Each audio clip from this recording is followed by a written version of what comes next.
ladies and gentlemen. My name is Elson Cruz, and here we are back again with Mr. Zapone, aka Beetle from the Wind Waker, or I guess, General Zelda series, and Lady Agnes, who has a puzzle for us. So let's go ahead and get this started, ladies and gentlemen. Professor Layton, once again. Oh dear, your fortune for this month looks abysmal. I recommend solving my puzzle if you want to avoid this terrible, potentially gory fate. It's like, is that a threat, or are you just warning us? Ladies and gentlemen, puzzle number 39. One line puzzle number 2 rather.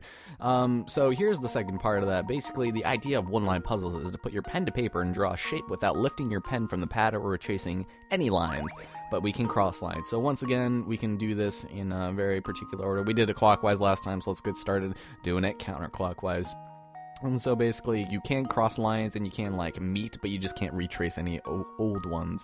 So, once again, process of elimination works wonders here, but like they said in the last riddle, they were going to teach us the little trick that you could use to do this. So now we've got ourselves some crazy egad glasses. How you guys doing? Today is February. It is still February, believe it or not.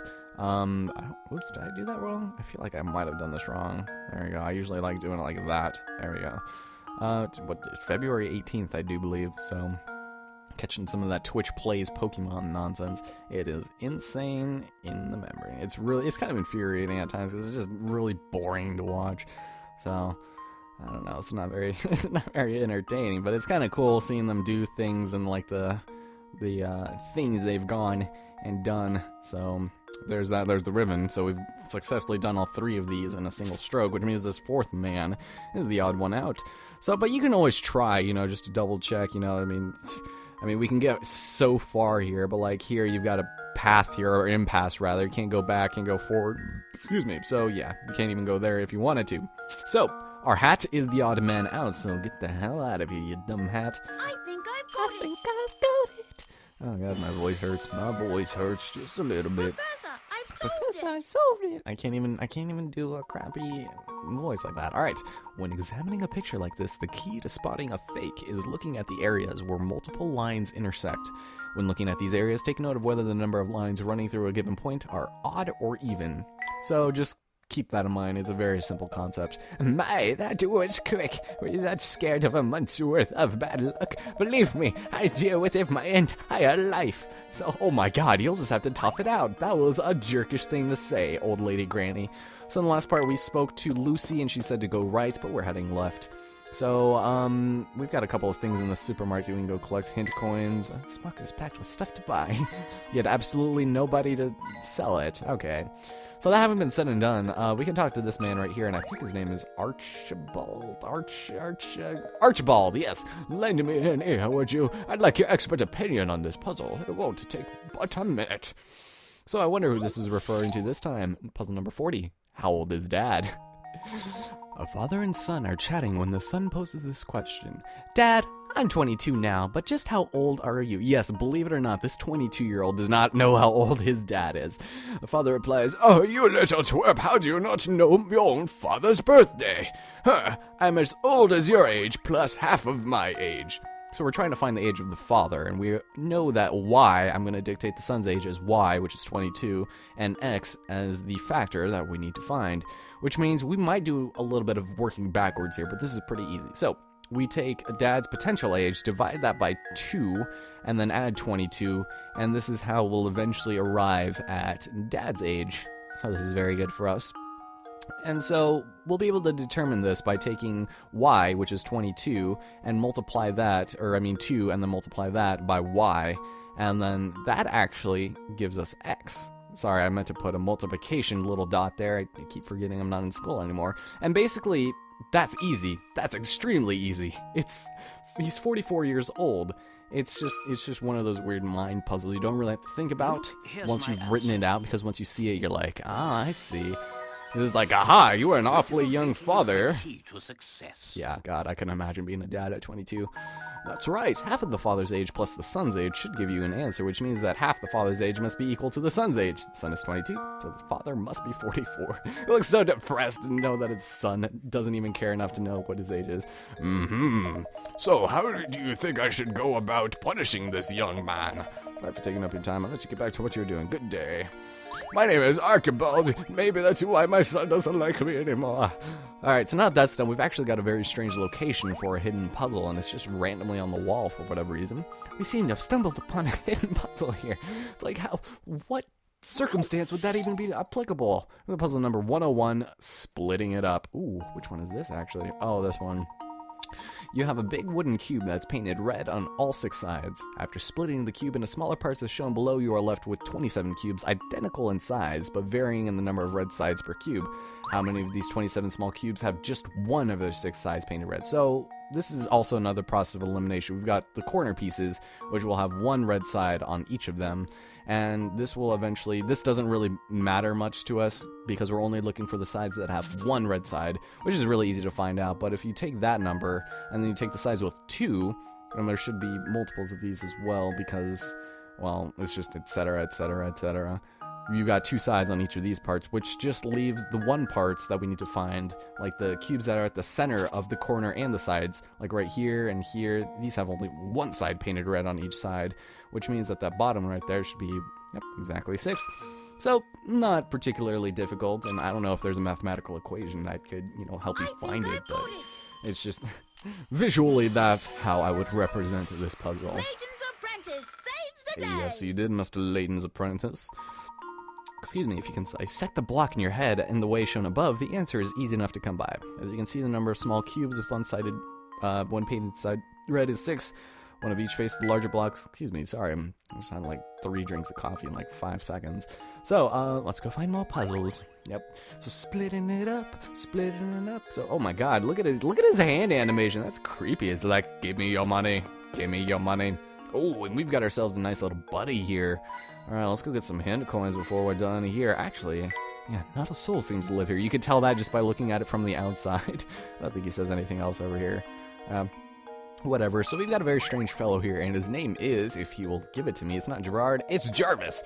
Let me tell you, lately St. Mystere has become a dangerous place, but maybe it wouldn't be so perilous if I opened my eyes every now and then. See, because yeah, he hasn't seen a Ramon since yesterday. Is that rascal missing or something? Is the like, the rascal is the last word I'd use to describe that Ramon. So you can't walk the streets alone. I mean, jeez, I know I got stung by some bees in my youth, but this is absolutely ridiculous. So, yes, we've got ourselves some mysterious disappearances, and apparently he can't say he knows the particulars on the subject. And it seems to me the only folks vanishing are the ones complaining of feeling sick or tired. That's going to be important for later. I don't really remember much about it. Having my eyes shut really does a number on your memory.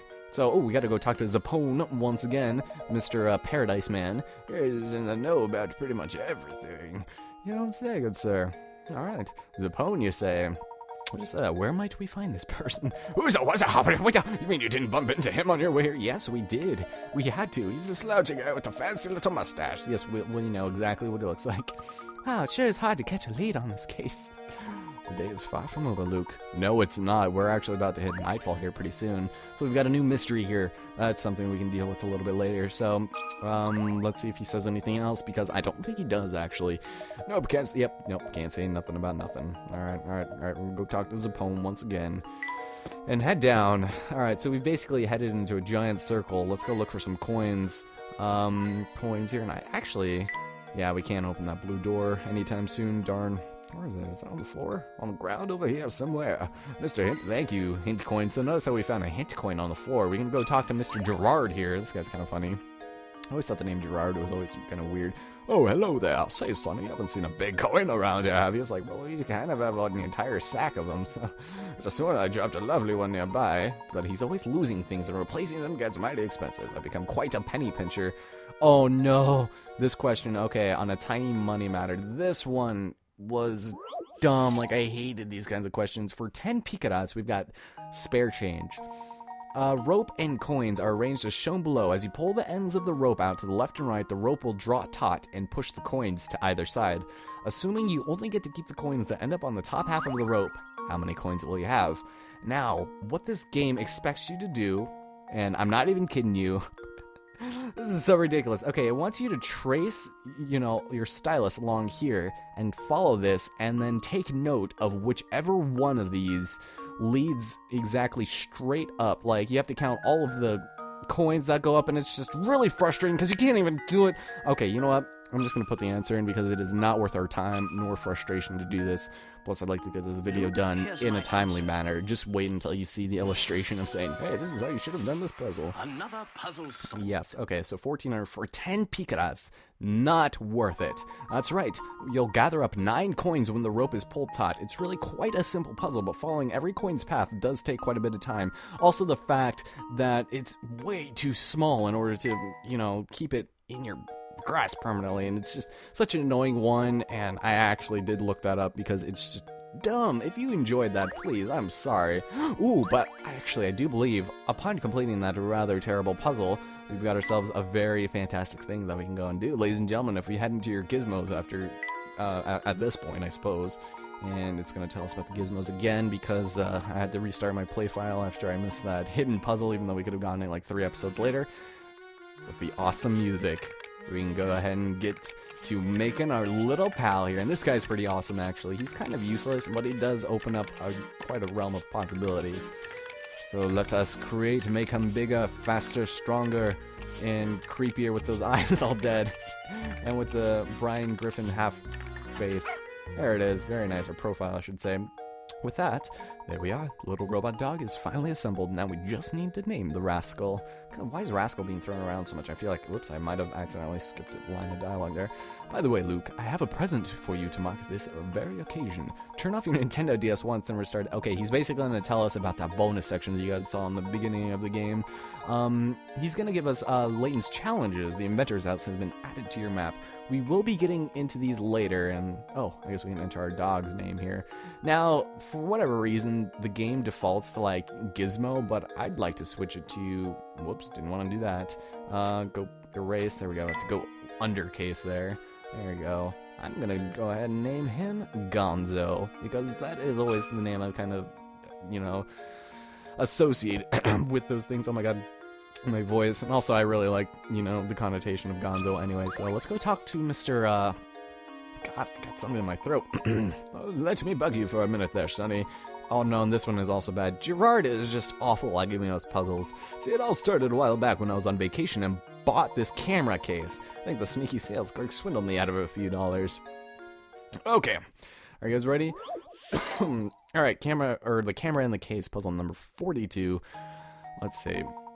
While walking through a market on vacation, you notice a small stand selling cameras. A camera and case set is selling for $310. The seller tells you that the camera costs $300 more than the case itself, and that the case costs the price of the set minus the cost of the camera. So you decide not to buy the camera and just buy the case alone, and you hand the seller a $100 bill and see his eyes light up. How much change should you be getting back? So let's get this on the bottom screen, since it can't be that difficult. We're trying to find the amount of X, which is the cost of the case. And if we know that the camera is X plus $300, then you have to assume that maybe it's worth $10, because if the camera has to be more than $300, well, something that it doesn't tell you is that it needs to be plus the case. It needs to be over $300, which means that X can't be $10 if the camera needs to be more expensive than $300. So let's see, camera in the case equals 310. Very nice, very lovely. This red is not working for me very well. So with that having been said and done, we give the guy a $100 bill, and you have to kind of assume that the case might be $10, but like I just said, it needs to be more. And so for some reason, I can't really explain how to get to this part, but basically you're supposed to get $95 back, not 45, erase. And that's because the case only costs $5, and so it's just kind of a strange thing. Why you'd buy a camera case for a camera you don't own is rather unusual in and of itself. Another puzzle solved. That might just be me, and I don't know, something, I know I'm missing something, and I don't remember how I got to that last time. The merchant had an awfully misleading way of explaining things, didn't he? Make sure you don't get duped by some swindler next time you go out shopping, like we live in a bartering system anymore. The nerve of that snake! I knew I shouldn't have paid him an additional $400!